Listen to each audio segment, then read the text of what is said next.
Desde el Centro de Noticias de Caracol Televisión en Bogotá, esto es Noticias Caracol Fin de Semana.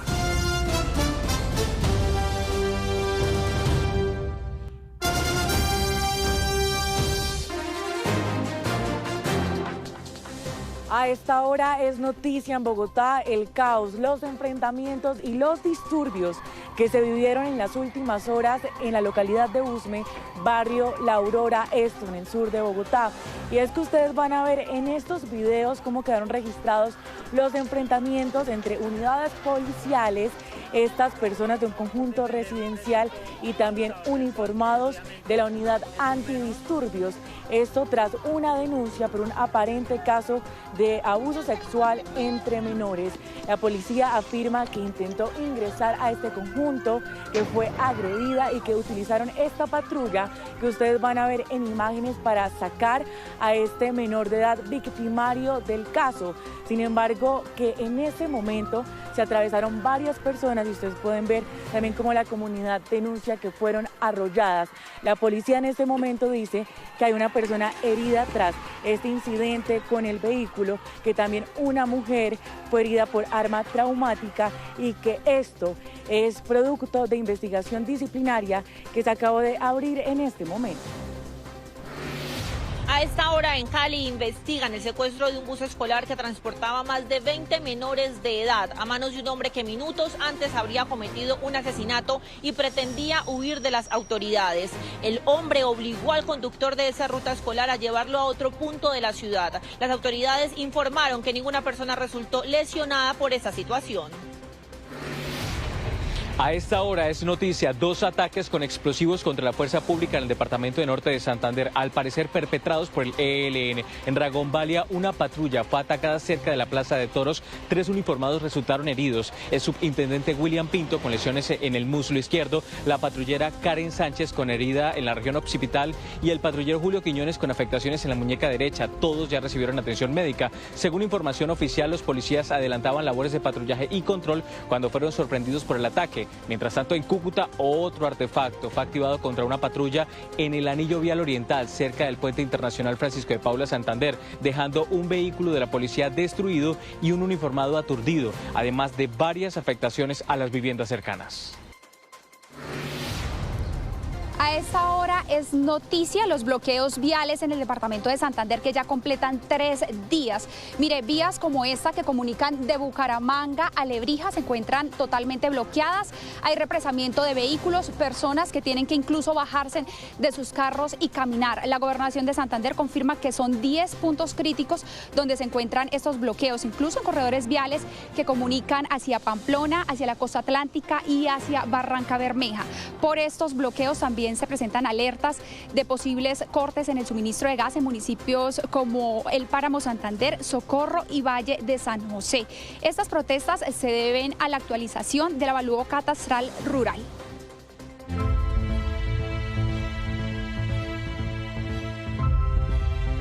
Just confirming the LCG gas trap was able to be closed out.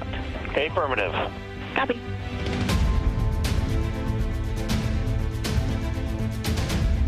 Houston, good step on board. Houston copies and concurs.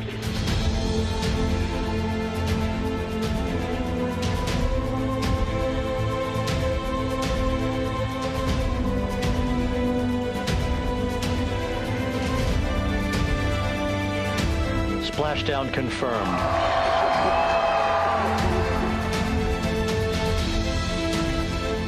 And the initial, you can hear it.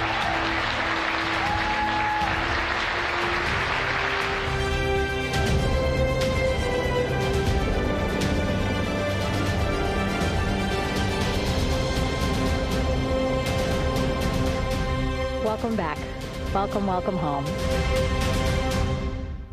12 del mediodía, 35 minutos. La noticia del momento sigue siendo la misión Artemis 2, la cual finalizó con éxito. Los astronautas ya completan más de 12 horas en la Tierra luego de haber amerizado en el Océano Pacífico. Una misión histórica que terminó con éxito, como usted lo dice. La NASA, de hecho, ya ha dicho que los tripulantes están en buen estado de salud y listos para continuar con su gran labor para la humanidad. Estas fueron las primeras imágenes que se conocieron de los astronautas de Artemis al regresar a nuestro planeta. Fueron trasladados al portaaviones US John Murtagh, donde terminaron oficialmente este alucinante viaje espacial. Cada uno de ellos caminó por su cuenta por la cobertura de la embarcación, a pesar de que había sillas de ruedas a su disposición, ya que podían tener dificultades por la gravedad. Sanos y salvos, los viajeros espaciales cambiaron sus trajes especiales para lucir los overoles de color naranja brillante. Se les vio alegres y victoriosos. Lograron con éxito su misión. La cápsula Orión amenizó con éxito en el Océano Pacífico frente a la costa de San Diego, en el estado de California. Para lograr esta hazaña, la nave desplegó sus paracaídas para reducir la velocidad, estabilizar el vuelo y permitir que el amenizaje fuera suave y a tan solo 30 kilómetros por hora, luego de haber alcanzado altas velocidades. Como estaba previsto, los astronautas tuvieron que esperar al interior unos 90 minutos mientras se adaptaban nuevamente a las condiciones terrestres. Posteriormente se abrió la cápsula de la nave y uno a uno empezaron a bajar. La primera en hacerlo fue Christina Koch. En tierra, millones de personas seguían la transmisión en vivo e incluso muchos llegaron hasta las costas californianas para tratar de ver este histórico hecho con sus propios ojos, aunque la distancia no se los permitió. Esperaba estar cerca del lugar donde iban a amerizar, ya que había investigado antes y sabía que no íbamos a poder verlo físicamente desde la orilla y simplemente estar rodeada de la gente y emocionarse por un momento tan importante. Como estaba previsto, la nave ingresó a la atmósfera de la Tierra a una velocidad que alcanzó los 40.000 kilómetros por hora. Y lo hicieron como si fueran una bola de fuego, pues el exterior de la cápsula logró una temperatura de unos 2.500 grados centígrados. Los astronautas lograron superar el momento más peligroso de todo el viaje, la reentrada a la atmósfera terrestre. Finalmente, la cápsula fue retirada del océano para ser estudiada minuciosamente para futuros vuelos o misiones. El presidente Donald Trump se refirió a la misión.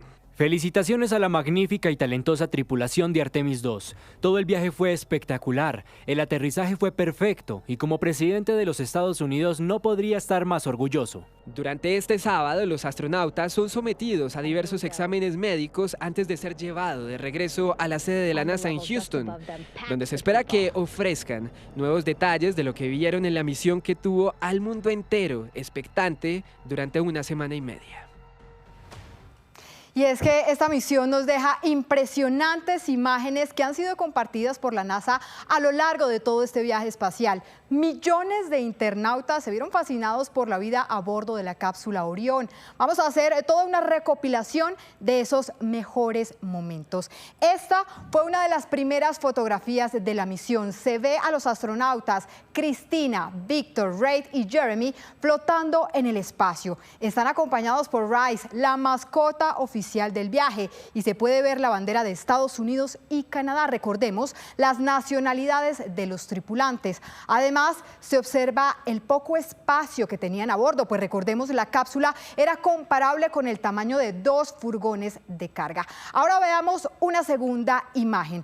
Esta es una de las fotos más llamativas de la misión. Se ve a Christina Koch de perfil mientras ve el planeta Tierra, una postal donde se puede apreciar la inmensidad de nuestro planeta Tierra. La publicación fue realizada el 5 de abril y ya cuenta con, miren esto, 1.7 millones de likes en Instagram. De otro lado aquí podemos ver un poco de la cotidianidad a bordo del Orión. En esta foto se ve a Victor Glover realizando una observación a través de una de las ventanas de la cabina. El astronauta tomaba fotos del espacio que posteriormente fueron publicadas en las cuentas de la NASA. Y finalmente, aquí vemos el abrazo del deber cumplido. Ustedes lo tienen allí.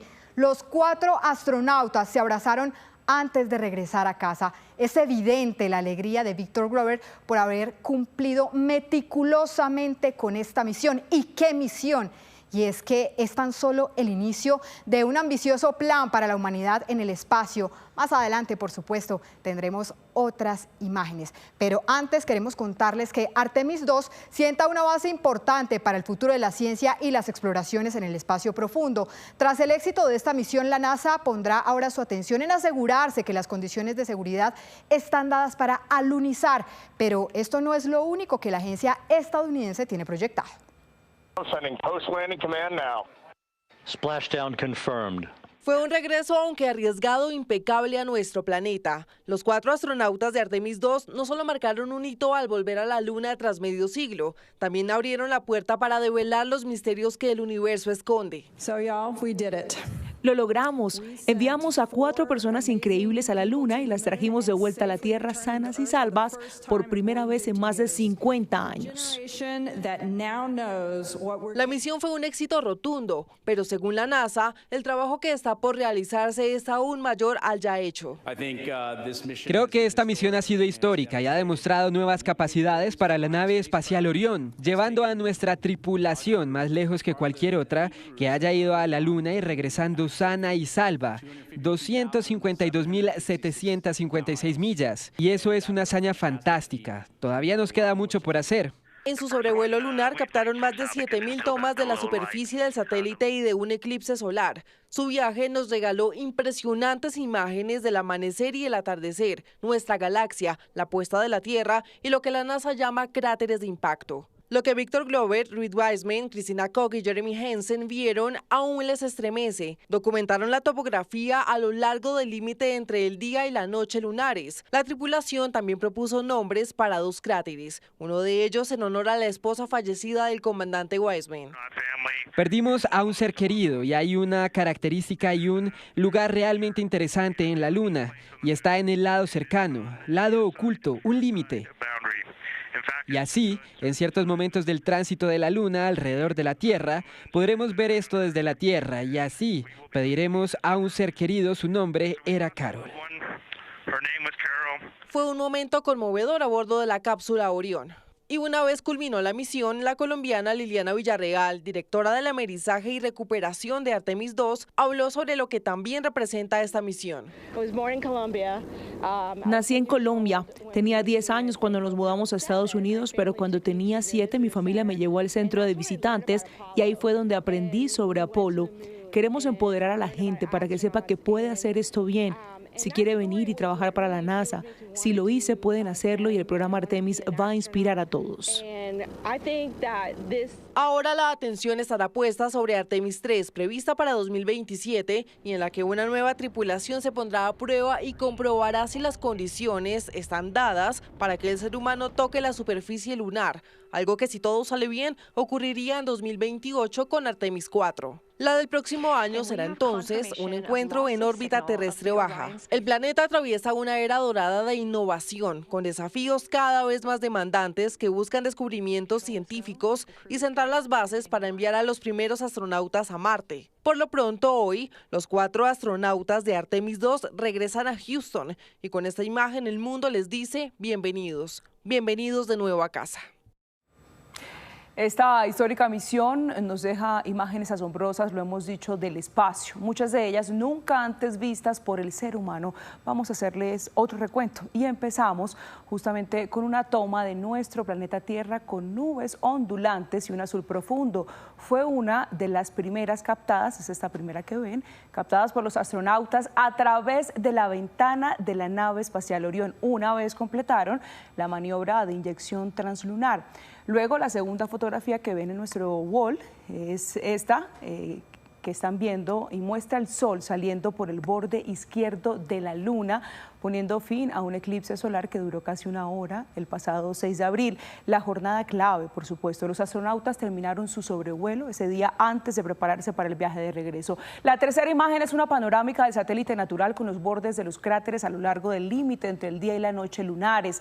Durante su sobrevuelo, la tripulación fue testigo del impacto de meteoritos contra la superficie irregular de la Luna, todo un espectáculo en una misión misión que no se realizaba hace más de medio siglo. Y terminamos con la última fotografía desde el espacio profundo que muestra el planeta Tierra en fase creciente, poniéndose en el limbo lunar. Hay que destacar que el borde de la superficie visible del satélite natural se conoce como limbo lunar. Estas son solo algunas de las impactantes vistas que encontró Artemis 2 y que fijan la antesala a nuevas exploraciones y también a perspectivas, por supuesto, para la ciencia. Esta misión Artemis 2 deja, entre tanto, una recopilación inédita de datos y una experiencia que por primera vez pudo ser transmitida en vivo y en directo. Esa es la historia. Artemis 2 no solo ha sido una misión que marca un antes y un después para la historia de la ciencia y la humanidad. Le ha regalado al mundo momentos cargados de aventura, esperanza y conocimiento puro. Reed Wiseman, Christina Koch, Victor Glover y Jeremy Hansen son los primeros en viajar a la Luna en más de 50 años y hoy hacen parte de los 28 seres humanos que han escapado de la gravedad de la Tierra después de la primera misión Apolo 13. Esta vez, la nave Orión superó récords históricos de distancia respecto a la Tierra, alcanzando más de 406.000 kilómetros y convirtiéndose así en el vuelo tripulado que más lejos ha llegado en la historia. En medio de la emocionante travesía hacia el entorno más extremo, uno de los momentos críticos y hoy superado fue el paso por la cara oculta de la Luna, donde la nave perdió comunicación con la Tierra durante 40 minutos. Le dejaron a la ciencia estas postales que marcan la historia. En su recorrido se alejaron lo suficiente como para poder observar la Tierra en su totalidad desde las ventanas de la cápsula y registrarla en fase creciente, un fenómeno en donde nuestro planeta presenta una forma de cuarto creciente visto desde la Luna. Permitieron que millones de habitantes vieran el globo terráqueo con un leve color azul y blanco, ocultándose tras el horizonte lunar. Un eclipse sin precedentes, en donde incluso lograron observar micrometeoritos o pequeños destellos de luz. Imágenes que hoy se traducen en miles de datos recopilados para estudiar el entorno, validar sistemas de información y preparar al mundo para futuras expediciones. Y no solo fue una oportunidad para la investigación. Artemis 2 fue la primera misión en llevar a una mujer, a un afroamericano y a un canadiense a bordo. Transmitieron más de 50 gigabytes de datos e imágenes, incluyendo la primera comunicación directa entre una nave lunar y la Estación Espacial Internacional. En tiempo real, la gente pudo ver el sobrevuelo de la nave Orión, el sueño flotando en sacos de dormir, su aseo con pañitos, la alimentación rehidratada, el tiempo de ejercicio en medio de la microgravedad y hasta el toque de música con una playlist enviada por la NASA. Situaciones de la cotidianidad en donde se validaron sistemas de soporte vital, la navegación y las comunicaciones de la nave Orión en condiciones reales, garantizando la seguridad de los astronautas. Esta misión, sin duda, es un nuevo escalón del ser humano con un equipo robusto de tecnología para continuar la planeación de lo que será, en el futuro, tener una presencia sostenida de humanos en la superficie lunar. Pero hablemos ahora de las diferentes misiones de la NASA. Empecemos con lo que fue Apolo 11. Se trató de la primera misión que llevó al ser humano a la Luna el 16 de julio de 1969, como ustedes lo ven allí, logrando el alunizaje el 20 de julio de ese mismo año. En su momento, la tripulación estuvo conformada por Neil Armstrong como comandante, Buzz Aldrin y Michael Collins. Entre los logros clave de hace 50 años, tenemos que se logró la recolección de diversas muestras lunares y se tiene el primer registro del ser humano caminando sobre la Luna. Ahora bien, la misión Artemis 2 marcó el regreso del ser humano a la órbita lunar usando tecnología de punta, como por ejemplo un cohete SLS y la cápsula Orión.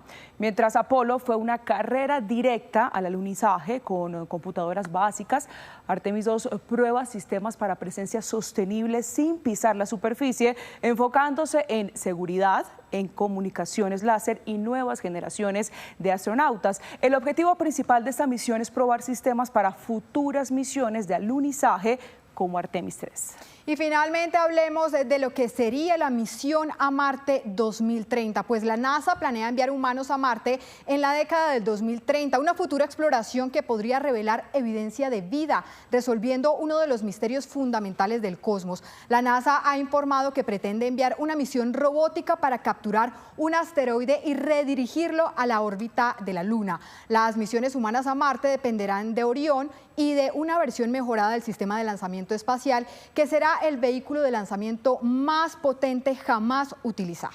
Sí, señora, durante 10 días, Reid Wiseman, Victor Glover, Jeremy Hansen y Christina Koch convivieron en un espacio minúsculo. Es parte de la experiencia recién. Sí, señora Alejandra, y más allá de analizar, revisar e investigar la Luna para el regreso del hombre a su superficie, estos 4 astronautas enfrentaron y vivieron instantes nunca antes conocidos en la carrera del hombre en el espacio. La vida dentro de una cápsula donde el baño es el único lugar de intimidad les dejó a Reid, Christina, Victor y Jeremy un catálogo de experiencias y anécdotas. La primera de ellas, cuando fueron sorprendidos con un mensaje póstumo grabado por el legendario astronauta Jim Lovell, quien estuvo en la Luna en 1972 con Apolo 13. Antes de morir, les dio la bienvenida. Hello, my name is Sue. This is Apollo astronaut Jim Lovell. Welcome to my old neighborhood. Tampoco pasó desapercibida la playlist con la que los astronautas se levantaban, un apoyo emocional durante los 10 días de aislamiento. La vida en gravedad cero es muy distinta. Desde comer hasta bañarse es fuera de lo convencional. Sin gravedad solo flotan y en esa constante caída libre se veía la compañía de Rice, el peluche que se convirtió en símbolo entrañable de la misión. También la forma en la que quienes lideraron este histórico viaje se limpiaban después de hacer ejercicio, cómo consumían la comida y hasta un tarro de Nutella que lentamente irrumpió en plena transmisión en vivo. Pero también hubo momentos icónicos para los astronautas y sus familias, como la llamada de felicitación del presidente de los Estados Unidos o como el "Te amo desde la Luna" que Victor Glover le envió a su esposa por radio y que conmovió al mundo. Quiero que sepas que tenemos a Diana Glover con nosotros. Hey, cariño, te amo desde la Luna. Otra conversación fue la de Jeremy Hansen, el primer canadiense en una misión lunar, con el primer ministro de su país, quien desde la Tierra lo felicitó y le hizo preguntas muy serias. Muchos canadienses quieren tener la seguridad. Si prefieres la miel de maple a la Nutella en sus pancakes por la mañana. Lo tomaré como un sí. Y fue precisamente Jeremy quien protagonizó otro momento que quedará en el corazón de la humanidad, y fue cuando nombró un cráter lunar en honor a Carol, la esposa fallecida de su compañero Reid Wiseman. Perdimos a una persona querida. Su nombre es Carol, la esposa de Reid, la madre de Katy y Ellie. Es un punto brillante en la Luna y nos gustaría llamarlo Carol. Reid abrazó a Jeremy y el anuncio terminó en un momento íntimo de toda la tripulación. Una misión de 10 días en la que además de orbitar la Luna hubo espacio para lo humano, reír, llorar y amar a la distancia. Estos 4 astronautas regresaron con la misión cumplida y un cúmulo de recuerdos que también quedarán suspendidos en su memoria. Y para entender más de los cambios físicos que pueden sufrir estos 4 astronautas tras su viaje a la Luna, nos conectamos a esta hora con el doctor Camilo Muñoz, médico residente de la especialización de medicina aeroespacial de la Universidad Nacional. Doctor, gracias por estar con nosotros en Noticias Caracol. Y por supuesto quiero empezar preguntándole qué cambios físicos inmediatos van a tener estos 4 astronautas tras su llegada a la Tierra. Se habla de que pues regresaron más jóvenes, más altos, con cambios en su ADN. ¿Esto es real? Sí, es muy real. Buenas tardes. Los astronautas, al exponerse a ese ambiente hostil que es el espacio, casi todos sus órganos y sistemas sufren cambios. Principalmente el sistema cardiovascular, toda la sangre se va hacia la cabeza o hacia el tórax. Hay una alteración en el sistema neurovestibular que se encarga del equilibrio y de la orientación espacial. Incluso el sistema inmune sufre disregulación, haciendo que los astronautas sean más susceptibles a enfermedades. Por la altura que mencionabas, la columna vertebral está compuesta por discos intervertebrales que se expanden porque no está la gravedad, que es el peso que soportamos acá en la Tierra. Lo que se ha descrito es que los astronautas envejecen después de misiones, sobre todo cuando son muy largas, porque la radiación afecta directamente al ADN. Tal vez lucen más jóvenes porque ellos estuvieron haciendo muchas actividades de mitigación sobre esto y estaban protegidos por la radiación. Lo cierto, doctor Camilo, es que parte de este antecedente médico que se tiene mucho ha sido probado, si no podríamos decirlo en su totalidad, en hombres. ¿Cuál es la diferencia también en el caso de Christina Koch? ¿Qué podemos esperar? ¿Cuál es la expectativa que era parte del ejercicio de su llegada en ese tránsito hacia la Luna? Se ha descrito que las mujeres astronautas cuando van al espacio sufren un poco de desregulación en su ciclo menstrual, porque hay alteración del ciclo circadiano, luz, oscuridad, alteración del ciclo de los meses, del tiempo, todo esto, pero sería pues algo muy importante al conocer ahora, que son pues una misión corta y es una mujer de 47 años, ya es, probablemente ya haya pasado su periodo de menstruación, pero sería muy interesante mirar todo lo que lo traen después de estas misiones, porque ellos fueron como un chivo expiatorio o un laboratorio en tiempo real en donde vamos a mirar todos esos cambios y estamos pues a la expectativa de todos los resultados de los exámenes. Doctor Camilo, fueron 10 días en gravedad cero. A largo plazo, ¿qué cambios van a notar estos 4 astronautas? Por ejemplo, se habla de riesgos de fracturas, de hipertensión, de osteoporosis. Sí, el hueso puede disminuir su masa porque el impulso de formación de hueso está dado por la gravedad y las cargas mecánicas. Pero importante es que los astronautas tienen sistemas de mitigación antes, durante y después de las misiones. Ellos tienen un entrenamiento muy exhaustivo.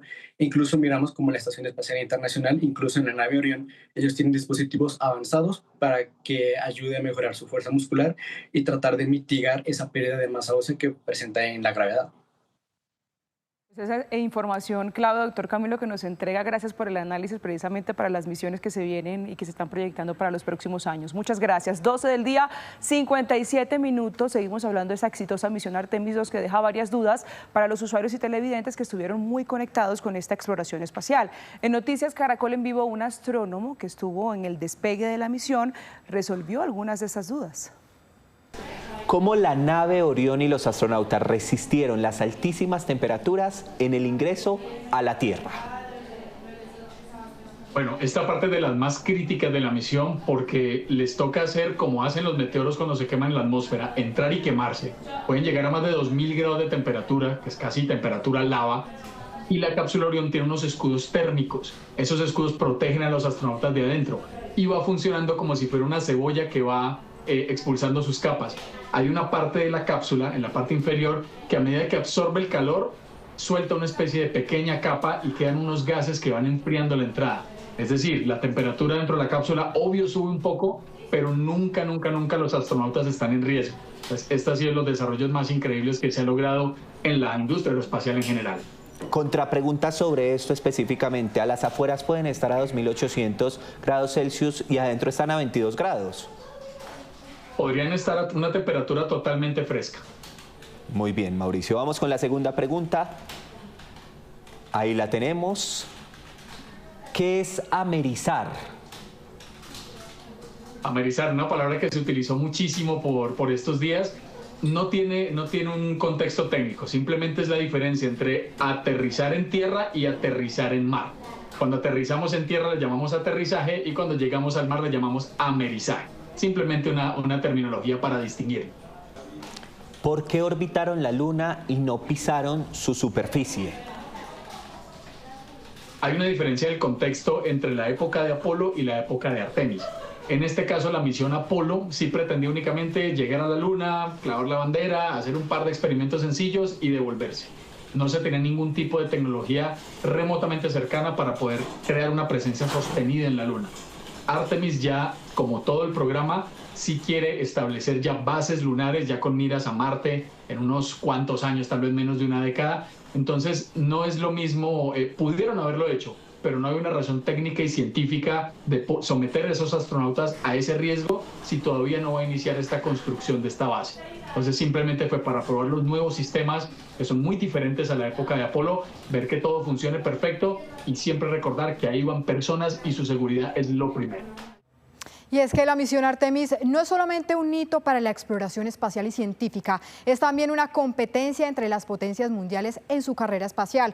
Para entender un poco mejor los intereses que hay en juego, saludamos a esta hora a nuestra analista internacional, María Teresa Aya. Teresita, adelante. Esta semana culminó con éxito el viaje de la cápsula Orión alrededor de la órbita de la Luna. Este era el segundo viaje en el proyecto Artemis, un proyecto que tiene como gran objetivo regresar el hombre a la Luna y establecer ahí una permanente misión del hombre. Y es que les cuento, desde el inicio del ser humano, ha mirado la Luna con devoción. Cuentos, historias, leyendas se han escrito sobre este satélite de la Tierra. Hay unos que la consideraban diosa, pero desde la segunda mitad del siglo XX existe la carrera espacial. Y es que en ella, en ese momento, países como la Unión Soviética y Estados Unidos competían por ser el primero en llegar a la Luna, en llevar el hombre a que pisara la Luna. Esto era muy importante para su desarrollo tecnológico, su desarrollo armamentista, pero sobre todo para su reputación como gran potencia. Y acá les cuento, fue realmente la Unión Soviética la primera en mandar a un ser vivo a la órbita de la Tierra, la perrita Laika, que desafortunadamente no regresó. Vino después Yuri Gagarin, el primer hombre en orbitar alrededor de la Luna, esto en 1962, lo que hizo que el presidente de Estados Unidos en ese momento, John F. Kennedy, dijera: no nos quedamos atrás, en esta década, la de los 60, el hombre llegará a la Luna, y así lo hizo. El 20 de julio de 1969, Apolo 11 llevó los primeros astronautas que pisaron la Luna. Esto todo como parte del proyecto Apolo, que consistió en 12 misiones que fueron hasta la Luna, 6 alunizaron y 12 seres humanos han caminado sobre la Luna hasta hoy. La Unión Soviética no se quedó atrás, tuvo su programa Vostok y 6 misiones con Sputnik para tratar de llegar a la Luna, pero no lo lograron.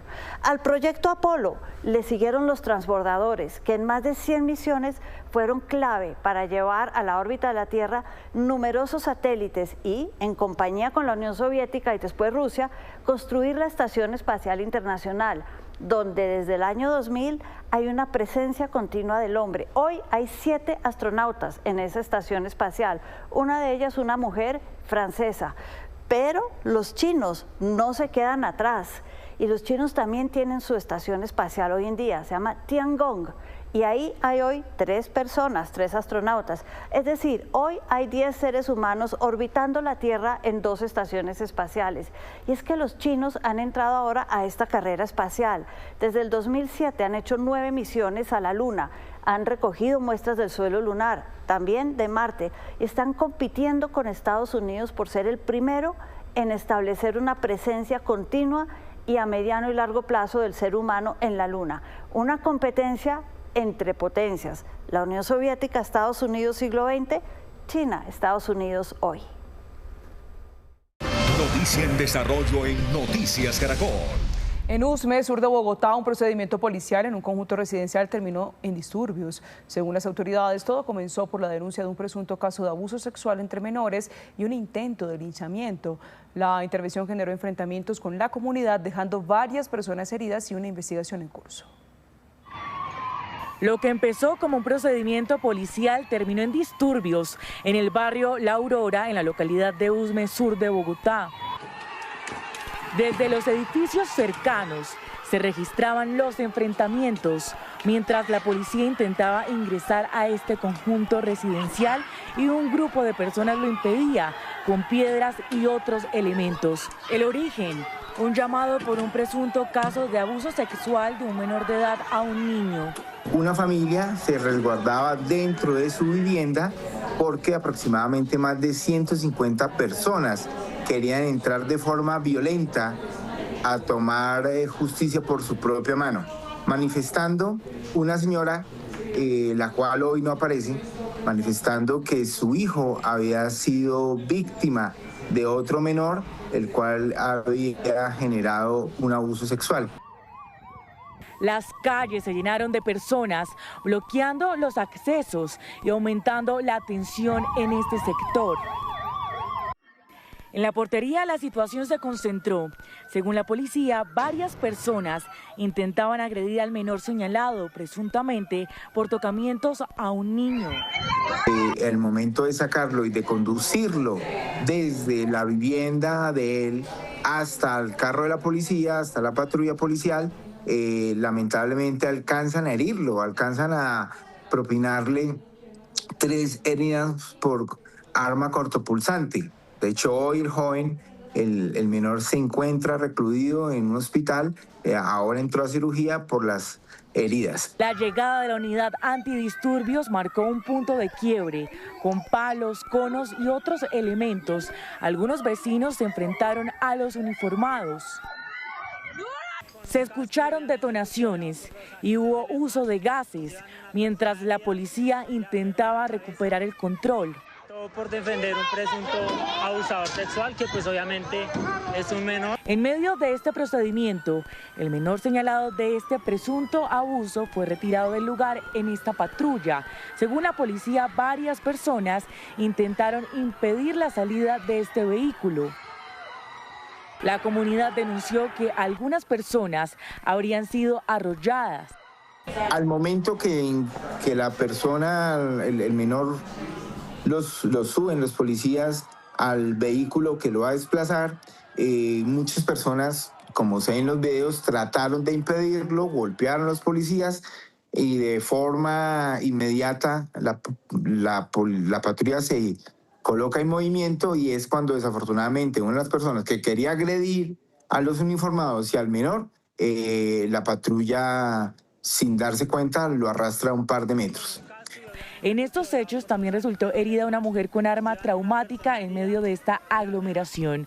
Las autoridades avanzan en el esclarecimiento de estos disturbios en medio de una investigación disciplinaria que abrió la policía.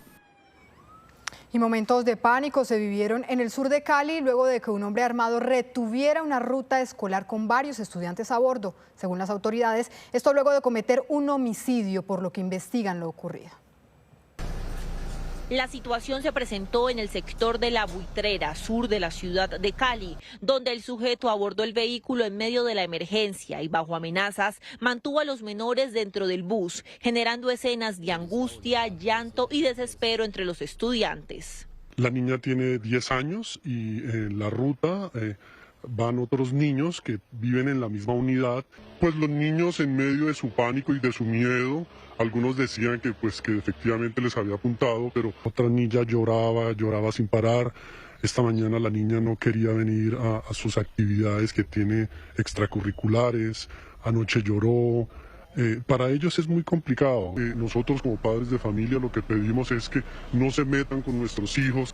Los hechos habrían ocurrido luego de que el hombre cometiera un homicidio en ese mismo sector y en su intento de huida obligó al conductor a desplazar la ruta con los estudiantes hacia otro punto de la ciudad, aprovechando un bloqueo registrado en la calle Quinta con carrera 100. Dejan la moto en la que se movilizaban abandonada y uno de ellos toma un bus de transporte público, el cual obliga al conductor a que lo lleve a la parte baja de Siloé. Estos hechos están siendo investigados por la Policía Judicial y la Policía de Inteligencia. Nosotros tenemos un acompañamiento, vamos a hacer la visita y vamos a revisar con Inspección, Vigilancia y Control qué se está haciendo, cómo son las rutas, que los buses tengan las puertas cerradas, digamos cuáles son esas rutas que se están usando, cuáles son esas zonas por las cuales está circulando y finalmente todo el acompañamiento con la policía. La Personería de Cali intervino el caso, pues varios estudiantes resultaron afectados emocionalmente tras los momentos de terror vividos durante la retención, por lo que se adelantan acciones para garantizar su atención y acompañamiento. Tomamos contacto con el rector del colegio para conocer los detalles y así poder aportar la información valiosa a la investigación en curso de la situación que se había presentado. Autoridades investigan los hechos para esclarecer lo ocurrido y evitar que una situación de esta magnitud vuelva a poner en riesgo la vida y seguridad de menores en la ciudad. Y mucha atención porque se siguen conociendo más detalles sobre la parranda vallenata que se realizó en la cárcel La Paz de Itagüí. En videos de cámaras de seguridad se observa el ingreso de vehículos de alta gama, mujeres y hasta 2 civiles controlando la entrada y salida de invitados. Este video de cámaras de seguridad muestra, al parecer, el ingreso de los que serían asistentes a la parranda vallenata que se celebró en la cárcel La Paz de Itagüí el pasado miércoles. Carros de alta gama, mujeres y hasta personal controlando el ingreso. Más de 16 carros de alta gama ingresaron. También ingresaron todas las personas que están alrededor de estos 23 cabecillas. Además de eso, sé que entraron varias mujeres que se dedican a la actividad sexual. De acuerdo con información suministrada por la concejal, la celebración costó aproximadamente 500 millones y fueron asumidos por alias Ton, alias Pocho y alias Charry en el marco del cumpleaños de uno de ellos. Recordemos que estos cabecillas hacen parte de los diálogos de paz que adelanta el gobierno nacional y que fueron suspendidos debido a esta polémica. Quien pagó la fiesta fue alias Tom, alias Pocho y alias Chirri. Ellos son los que estaban interesados y no era que estuvieran celebrando la salida de alias Lindolfo, sino que estaban celebrando el cumpleaños de alias Pocho. La pregunta relevante que queda es qué capacidad institucional tenemos, digamos, como país para impedir este tipo de situaciones. Este evento, pues este episodio también expone una falla, digamos, y esto tal vez es lo más relevante, en el diseño del proceso de diálogo sociojurídico. La Fiscalía suspendió unas órdenes de captura contra diversos cabecillas designados como voceros en marzo de 2026, teniendo que corregir esta primera medida porque esa suspensión incluyó personas que estaban privadas de la libertad, lo que nos da cuenta un poco que ni siquiera habían revisado tal vez cómo emitir esta medida. Según expertos, este hecho fractura la confianza de las personas sobre la eficacia de la justicia colombiana. Están demostrando poder dentro de la cárcel, lo cual refuerza su posición frente a sus propias redes y sus propias organizaciones. Y pues lo que termina, digamos, siendo operativa la fiesta es una especie de señal de autoridad por parte de organizaciones criminales hacia adentro y hacia afuera del establecimiento. De acuerdo a la concejal de Medellín, también se incautaron 10 barriles para asados, hornos microondas y ollas. Y esta no sería la primera fiesta realizada en el patio 1 de esta cárcel de máxima seguridad.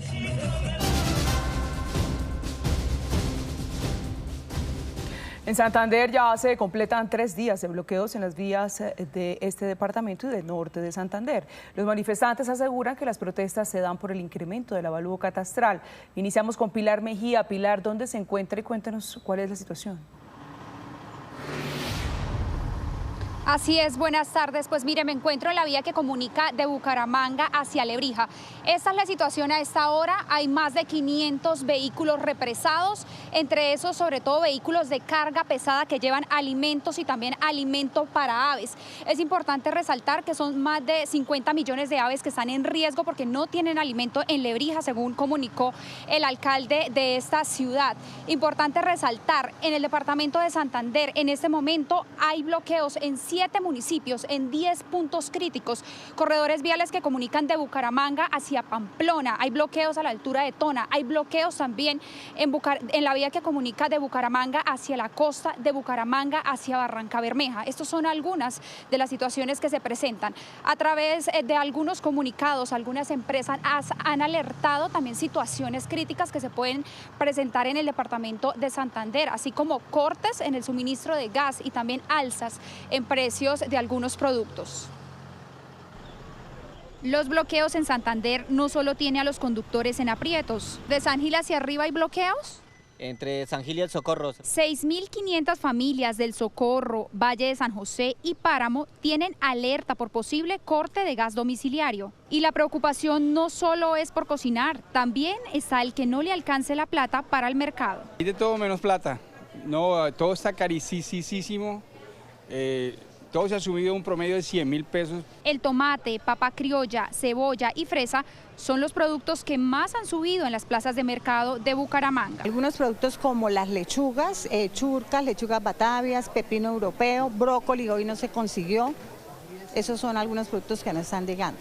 A esa preocupación se suman los avicultores. FENAVI advirtió sobre el desabastecimiento en alimentos. Hacemos un llamado urgente al presidente Gustavo Petro para que ponga los ojos en Santander, en Lebrija. Somos un municipio de producción avícola. Cerca de 50 millones de aves están en riesgos por la posibilidad de no tener abastecimiento para su alimento. De la misma manera, el Aeropuerto Internacional Paro Negro Lebrija está en riesgo de sus operaciones. En estos bloqueos se ven expuestos desde los viajeros hasta algunos eventos que han tenido que ser reprogramados. La gobernación hizo un llamado al gobierno nacional para garantizar el orden público mientras espera a la mesa de diálogo programada para el lunes. Y veamos ahora lo que ocurre en norte de Santander, en donde la situación también es crítica. En la vía Cúcuta-Bucaramanga fueron quemados varios vehículos. Richard Quiñones, ¿qué detalles se conocen acerca de lo que está pasando? Hola, muy buenas tardes. Estamos en la curva o la redoma de los Adioses. Esta es la vía que conduce hacia el municipio de Pamplona. Está totalmente bloqueado. Muchos vehículos de carga pesada y muchas personas intentando cruzar. Si damos la vuelta al otro extremo está la llegada, por así decirlo, la salida hacia el municipio, hacia los municipios del occidente, pero sobre todo está el túnel que lleva hacia Bucaramanga. Y del otro extremo está la vía que conduce hacia la ciudad de Cúcuta. Lo que vemos está totalmente bloqueada. En la laguna se registraron confrontaciones, lanzamiento de piedras. En Cucutilla, confrontaciones verbales y discusiones, y en Chitagán, el sector de Presidente, la incineración de un vehículo de transporte público en extrañas circunstancias. Fenalco por ahora dice que son alrededor de 4.000 millones de pesos en pérdidas económicas durante estos 3 días de protesta.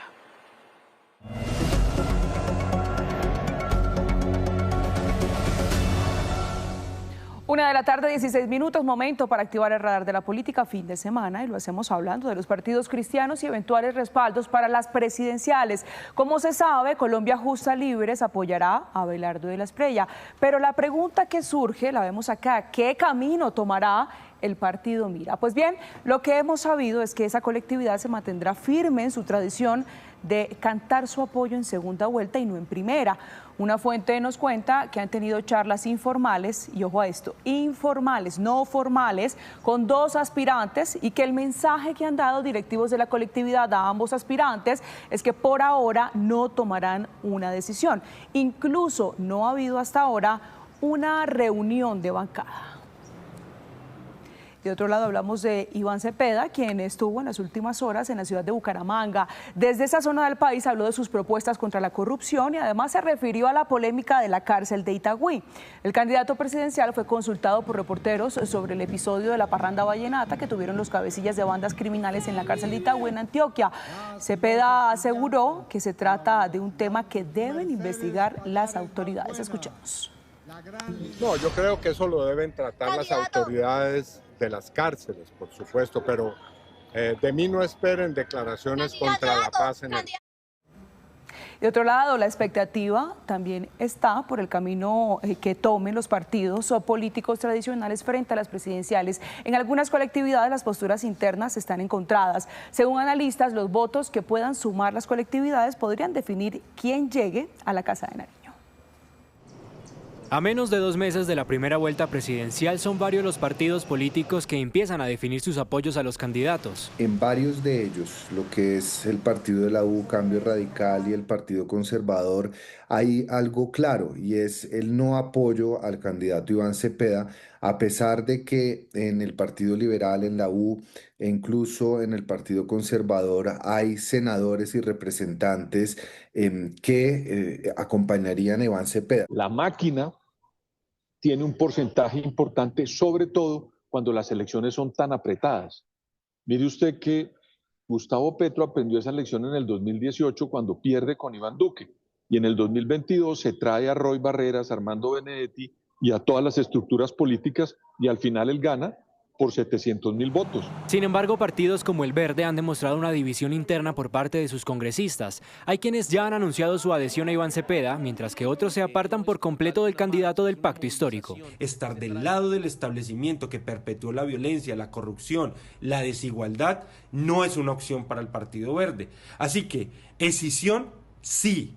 Unidad de partido para apoyar una candidatura, ojalá también tenga el visto bueno de la dirección nacional. ¿Pero es posible esta decisión? Ese partido, el Verde, puede quedar en 3 partidos.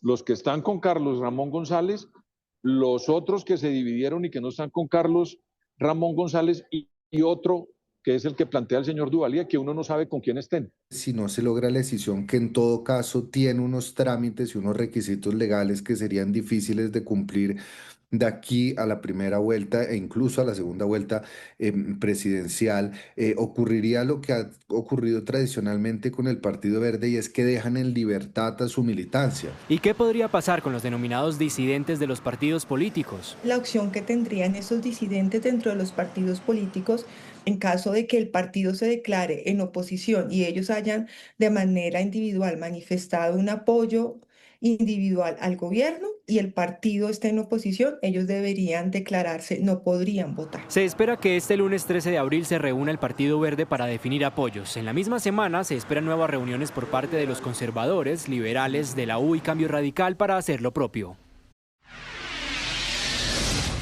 En Noticias del Mundo, la Casa Blanca confirmó que los diálogos directos entre Estados Unidos e Irán para intentar poner fin a la guerra están en curso. Hoy se desarrollaron 2 rondas de negociaciones bajo la mediación de Pakistán y se espera que este domingo tenga lugar una tercera. El encuentro ocurre mientras el presidente Donald Trump amenazó con nuevos ataques si fracasan las conversaciones, que además cuentan con la participación de su vicepresidente J.D. Vance. De otro lado, Ucrania y Rusia se acusan mutuamente de incumplir una tregua con motivo de la Pascua que fue acordada durante 32 horas y terminará durante la madrugada de este domingo. Según Moscú y Kiev, partes de su territorio han recibido bombardeos. Entre tanto, fueron intercambiados 175 prisioneros de guerra entre las dos partes en medio de la tregua que busca detener los combates del conflicto, que ya completa 4 años.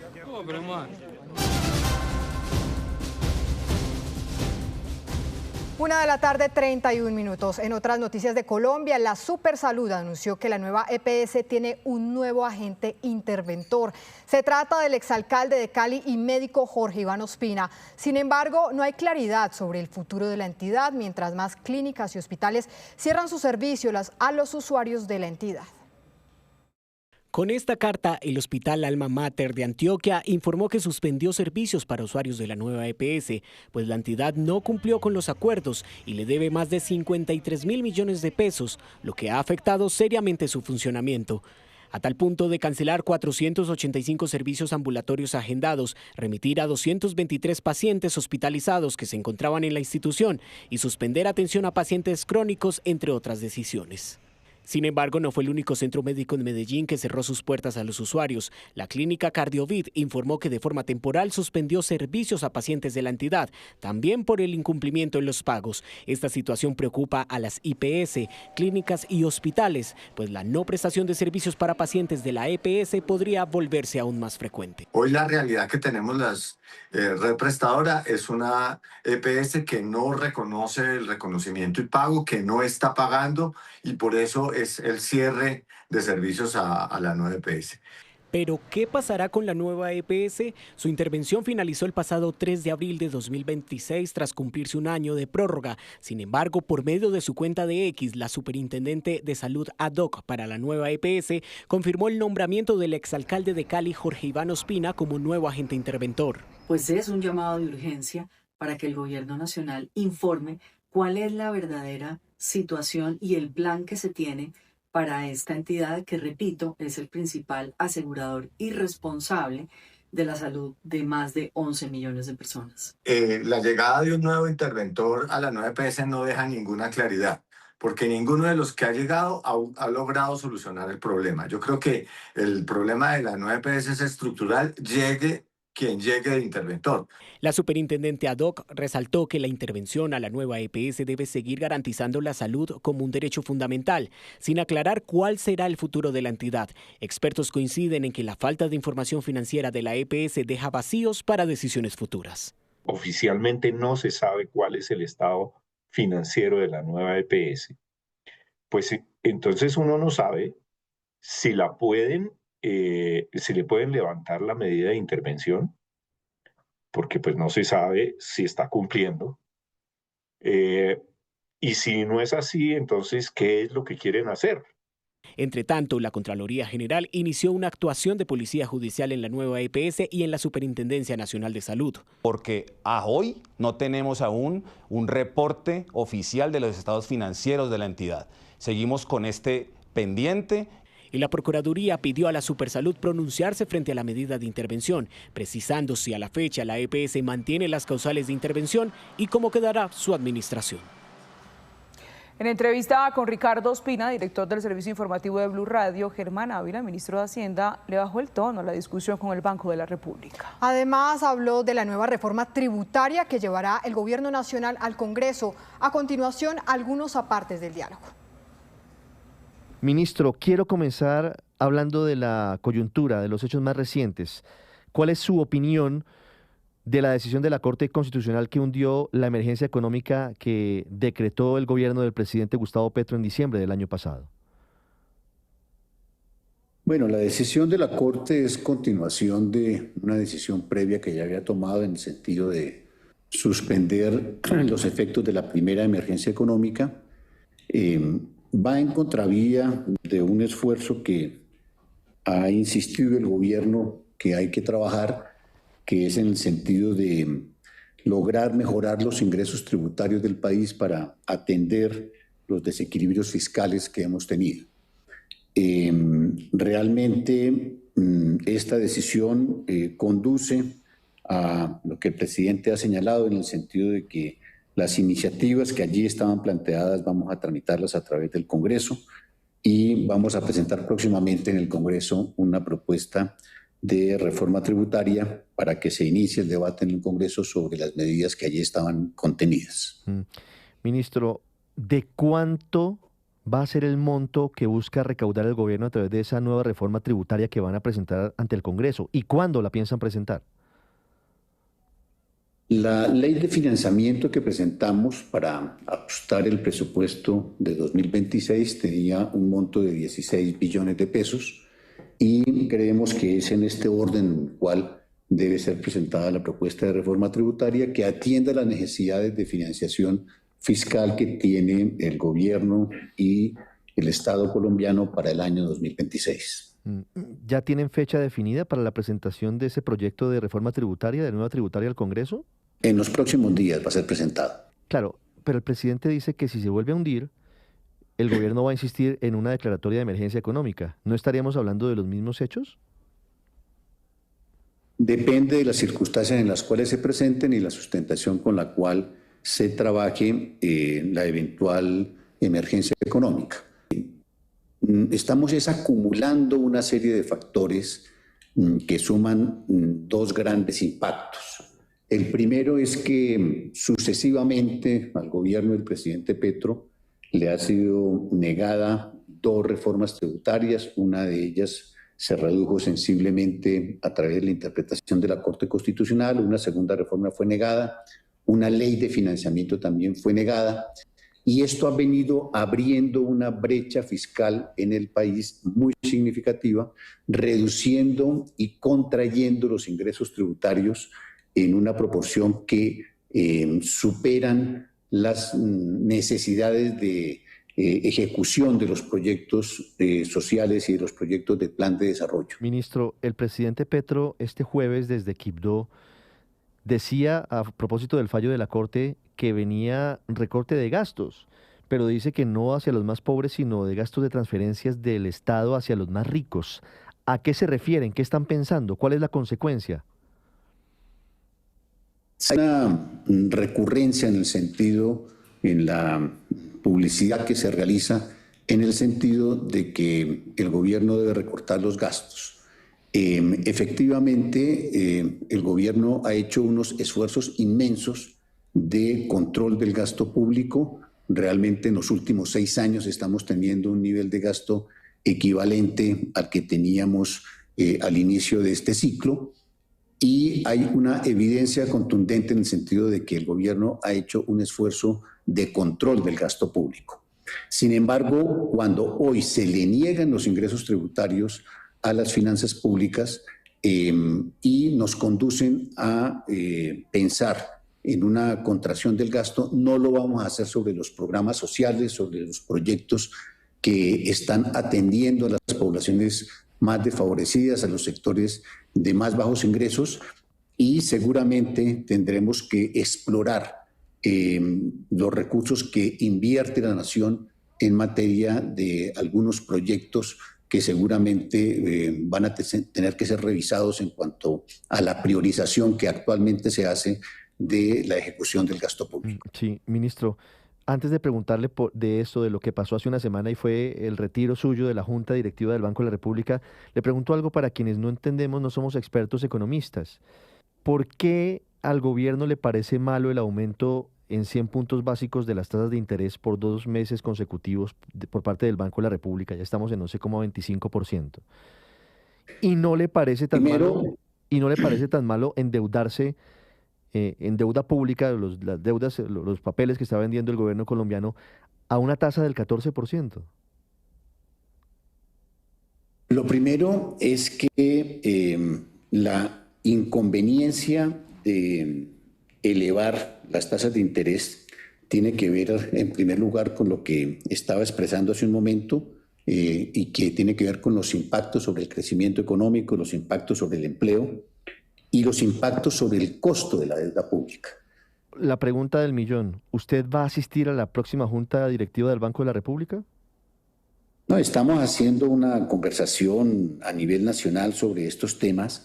Creemos que lo importante es que esta reflexión sobre política monetaria, que normalmente se da en una especie de cúpula de cristal en la Junta Directiva del Banco de la República y que simplemente los ciudadanos la reciben como una conclusión de unas mentes iluminadas que reflexionan sobre el tema de la política monetaria, debe transformarse en una reflexión al cual está convocado el conjunto del país. Creemos que el conjunto de la sociedad debe reflexionar sobre esto. En ese sentido hemos decidido convocar a un gran foro nacional para el próximo 21 de abril. Claro, lo que pasa es que la Junta Directiva del Banco no puede sesionar por ley si no está el ministro de Hacienda, y por eso permítame insistir en la pregunta.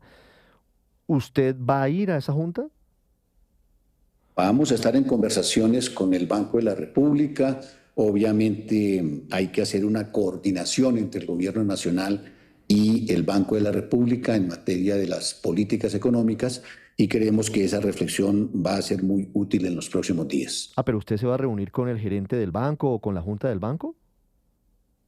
Vamos a invitar a toda la Junta Directiva del Banco de la República a este gran foro para que allí tengamos la oportunidad de escuchar las diferentes opiniones, tanto del sector productivo nacional, de otras expresiones del pensamiento económico en Colombia, como de importantes representantes de la teoría económica a nivel mundial, que nos van a dar luces y nos van a expresar inquietudes frente a estos temas de política monetaria.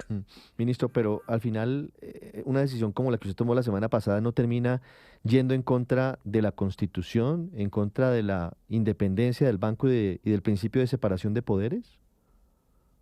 No, hemos mantenido el criterio de que hay un respeto absoluto a la Constitución política del país. No estamos colocando en discusión la independencia del Banco de la República, pero también creemos que las decisiones que se toman en el Banco de la República deben ser decisiones que deben contar con la posibilidad de escuchar al país acerca de las implicaciones que tienen estas decisiones. Ministro, ¿qué opinión tiene frente a la decisión de Standard & Poor's, que es una de las calificadoras de riesgo, de degradar la calificación de la economía colombiana a AA-? Dicen los expertos que nunca habíamos tenido una calificación tan baja por parte de esta agencia. ¿Eso qué le dice usted sobre el manejo de la economía del país? A ver, desde el año 2021, 2 de las 3 calificadoras de riesgo han colocado a Colombia por debajo del nivel de inversión, del grado de inversión, y una de las calificadoras ha mantenido su calificación por encima del grado de inversión, que es Moody's. Pero esta decisión de esta calificadora desde el año 2021 ha colocado al país, al igual que Standard, han colocado al país por debajo del grado de inversión. Esto no es nuevo, es una decisión que ellos tomaron desde el año 2021 en medio de la pandemia, y la otra calificadora que ha mantenido el grado de inversión es Moody's y estamos en conversaciones con ellos. ¿Pero qué le dice a usted del hecho de que se degrade la calificación de la economía colombiana por parte de una agencia como Standard & Poor's? No, no solamente están teniendo dificultades la economía colombiana, Son muchos los países a nivel global que están teniendo reducciones en la calificación y esto es absolutamente lógico en medio de una coyuntura de crisis mundial como la que estamos viviendo. 1:55 p.m. En la región Caribe arrancó un proyecto que conectará a más de 5.000 familias de los departamentos de Cesar y Magdalena a la red de gas natural domiciliario. Muchas de ellas cocinaban con leña, lo cual generaba afectaciones de salud y también afectaciones al medio ambiente. Este será uno de los temas que se debatirán entre candidatos presidenciales en Colombia Decide su Energía la próxima semana en Cartagena. En el municipio de Manaure, balcón turístico del Cesar, Héctor Julio Ardila tuvo que esperar más de 4 décadas para dejar de cocinar en fogón de leña, expuesto junto a su familia a todos los riesgos que esa práctica conlleva. Antes comiendo humo ahí y ahora el cambio pues ha sido un 100% porque ya con el gas ya no se está tragando uno el humo que se comía. Este cambio extremo en su estilo de vida se dio gracias al convenio de Gases del Caribe con el Ministerio de Minas y Energía, a través del mecanismo de obras por impuestos que subsidia en un 100% la instalación del servicio de gas natural a familias estrato 1 y 2. Estaba lloviendo, no podíamos hacer la comida. Y ya ahora ya hacemos la comida aquí abajo del techo porque ya tenemos el gasecito, ya es más económico, ya más limpio, más todo. Manaure es uno de los 6 municipios que hacen parte de este proyecto de gasificación que beneficiará a 5.578 familias del Cesar y Magdalena. El Ministerio de Minas y Energía es nuestro ente verificador, nos acompaña para hacer cumplir todo el marco técnico en la instalación de los servicios y pues por supuesto que las alcaldías también nos prestan un acompañamiento importante en la conexión con la comunidad y en los procesos de estratificación y nomenclatura. Cuando nosotros llevamos el servicio público domiciliario de gas natural, más que un servicio llevamos calidad de vida, llevamos bienestar, llevamos tranquilidad, llevamos seguridad y sobre todo lo que hacemos es lograr que las familias pobres por fin entren a hacer una transición energética porque utilizaban para cocinar principalmente combustibles y energéticos más contaminantes que el gas. Otras familias no cocinaban con leña, pero debían asumir los altos costos de los cilindros de gas. Antes yo cocinaba era con pipeta, allá ahora tengo este servicio muy bueno. ¿Para qué? Antes me costaba la pipeta, era 100.000, ya ahora está 120. Bosconia, El Copey, La Paz, Aracataca y Fundación son los otros municipios beneficiados. Realmente es una gran ayuda para mi hogar porque no contaba con el servicio y pues gracias a Gases del Caribe pues hoy cuento con el servicio. Con este proyecto de 12.600 millones de pesos, el Cesar alcanza una cobertura del 93% y el Magdalena del 87% en el servicio de gas natural.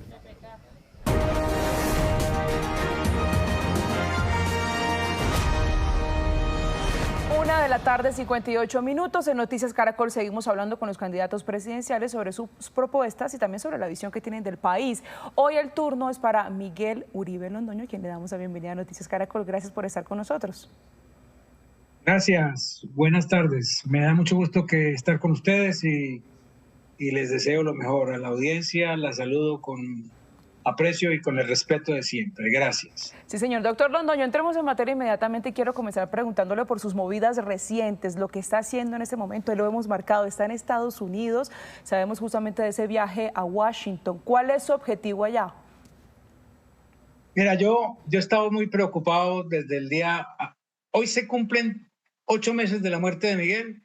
Hace 4 días se cumplieron 10 meses del atentado. Desde el primer día yo estuve interesado en que se llegara a descubrir quiénes son los autores intelectuales y la Fiscalía ha hecho un gran trabajo, la fiscal ha hecho un gran trabajo, el grupo que se ha dedicado a hacer esta investigación ha hecho un gran trabajo y estoy en Estados Unidos explicando cuáles son los últimos acontecimientos del crimen de Miguel, que es un crimen de Estado porque tiene la participación de agencias del gobierno Petro. Eso es lo que yo estaba explicando en Estados Unidos y pidiendo 2 cosas. Una, que estas órdenes de captura que se han librado ahora y la circular roja de Interpol en Venezuela, que si están en Venezuela, que Estados Unidos, por su intervención en Venezuela, ayude a que esa gente sea capturada y pueda venir a Colombia, esos delincuentes que fueron los autores materiales de Miguel. Y la segunda, que se entienda la gravedad del asunto, del crimen de Estado y de lo que significa la paz total, que no es otra cosa que una licencia que Petro le ha dado a los criminales para cometer crímenes libremente y con impunidad, sin necesidad de tener que ir a la justicia. Sí, candidato, de lo que ha trascendido de las investigaciones y como usted mismo ya lo ha dicho, las disidencias de las FARC serían los responsables del asesinato de su hijo. ¿Qué haría usted con estas organizaciones criminales en caso de llegar a la presidencia? A la cárcel todos. Es que desde hace 3 años y medio tenemos las organizaciones criminales libres. Ese cuento de la paz total suena muy bonito, pero nosotros no estábamos en guerra con nadie. Lo que teníamos era grupos criminales delinquiendo y cometiendo delitos, y en negocios ilegales, en narcotráfico, en extorsión, en minería ilegal, en trata de personas. No estábamos en ningún problema ideológico. Y Petro enmascaró todo eso en la paz total para simplemente permitirle a todos esos delincuentes, a los que él posiblemente les debía por el pacto de la picota y tenía una obligación con ellos, para que siguieran delinquiendo libremente. Esa paz total se tiene que acabar porque es falsa. Es un permiso para matar, es una licencia para matar, para cometer crímenes, porque expliquémosle a la audiencia que lo que significa la paz total es que cuando Petro escoge a alguien y lo pone durante 6 meses en una mesa de diálogo, le permite que no puede ser detenido, no puede ser juzgado, no puede ser acusado, aún si comete un crimen en flagrancia no puede ser detenido, y eso es lo que ha pasado durante estos 3 años y medio. Los de Miguel, esos de la segunda Marquetalia en Venezuela, estaban en ese proceso de paz total el 7 de junio del año pasado. Ahora, lo que le entiendo entonces es que en una eventual presidencia suya, y ya usted lo ha dicho, de hecho, la paz total o la política de la paz total se acaba, no hay ninguna consideración, ninguna excepción. No, se acaba toda. Primero a la cárcel, sometimiento, pero en la cárcel, y después, es que ya vivimos procesos de paz. Yo participé en uno al inicio con Diana, mi señora, la mamá de Miguel, que como tú sabes y los colombianos saben, fue secuestrada hace 35 años por Pablo Escobar y asesinada precisamente maltratando simplemente porque el presidente Turbay había firmado el tratado de extradición con los Estados Unidos y ella no quiso que él intercediera por el tema del sometimiento a la justicia de Pablo Escobar y prefirió morir a que el presidente intercediera proponiendo los intereses de la familia por encima de los del país.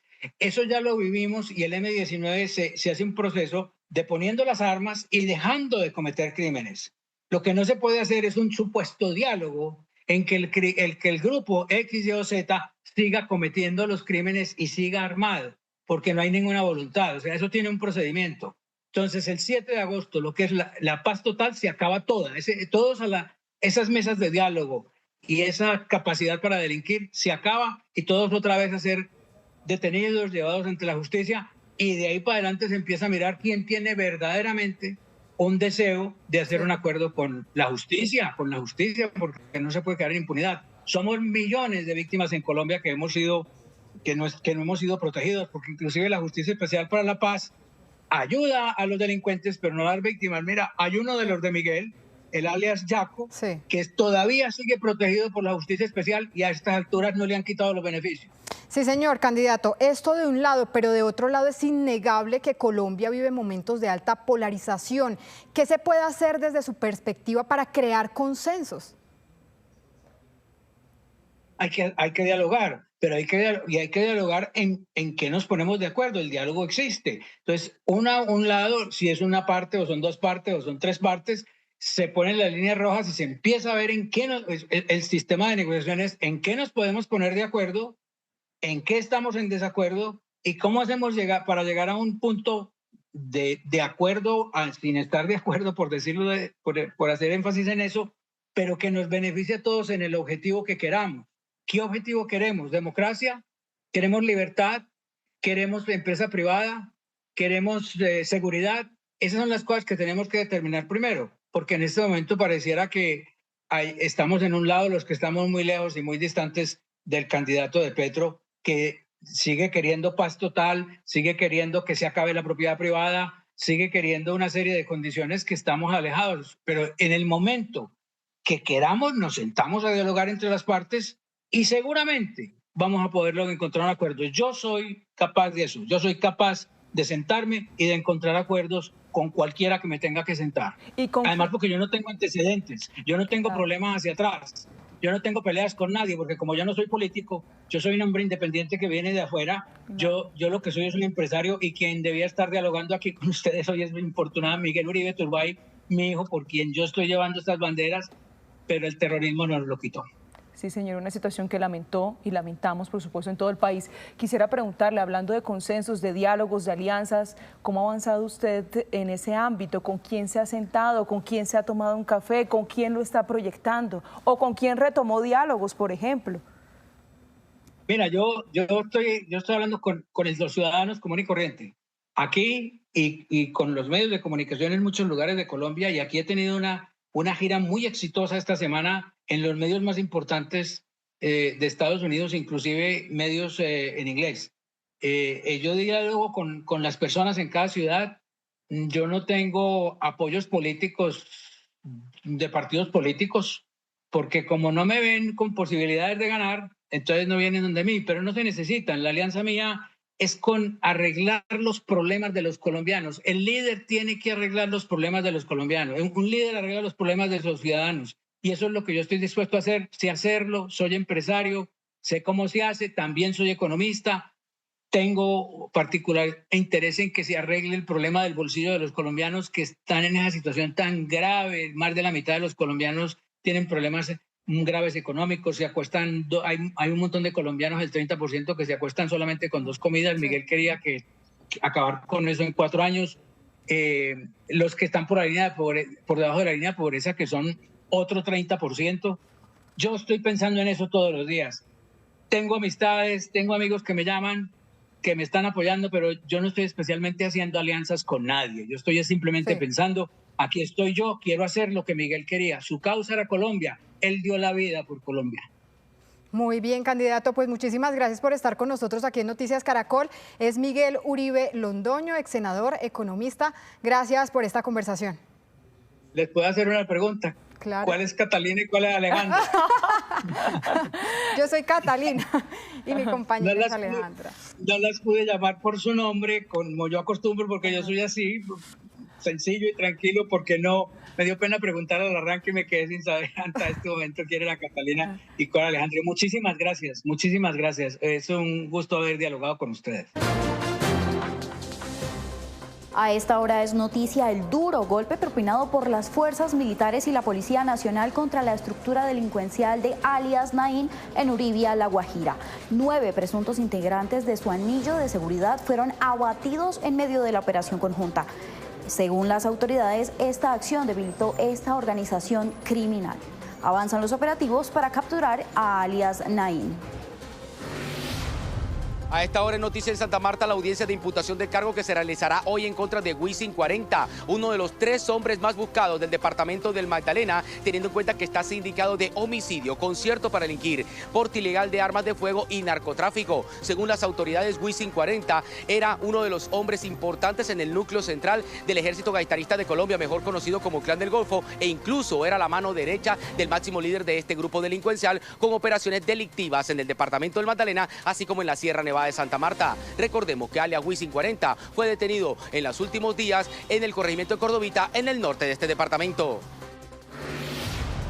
A esta hora es noticia la preocupación entre trabajadores y comerciantes por cuenta del anuncio del gobierno nacional de aumentar al 100% los aranceles a productos provenientes de Ecuador. De acuerdo con la Cámara de Comercio Colombo-Ecuatoriana, esta guerra arancelaria ya ha ocasionado una reducción del 90% entre las ventas de ambos países, pero también la pérdida de más de 5.000 empleos. FedExport, uno de los gremios que representa varias de las empresas exportadoras colombianas, en las últimas horas le ha pedido a los gobiernos de ambos países desescalar con carácter urgente las medidas anunciadas en materia arancelaria, ya que al final del día los más perjudicados son los hogares.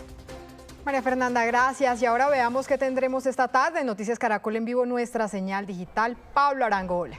Catalina, ¿qué tal? Muy buenas tardes. A raíz de la parranda vallenata en la cárcel de Itagüí, mucha atención porque ingresaron de manera sorpresiva a esta cárcel y encontraron de todo. Equipos de comunicación, bebidas alcohólicas. En minutos les voy a contar lo que dice el director del IMPEC. En minutos también la entrevista completa con el director de la Policía Metropolitana de Bogotá frente a lo ocurrido en la localidad de Usme. Y en minutos lo que está pasando con las protestas en el departamento de Santander. Los esperamos esta tarde en Noticias Caracol en Vivo. Muchos invitados y muchas noticias. Regreso con Alejandra y con Catalina. Pablo, gracias. 2:58, terminamos. Esas fueron las noticias. Nos vemos a las 7 de la noche con una nueva edición informativa. Ya viene la red. Recuerden, somos Noticias Caracol, primero la gente. Feliz tarde.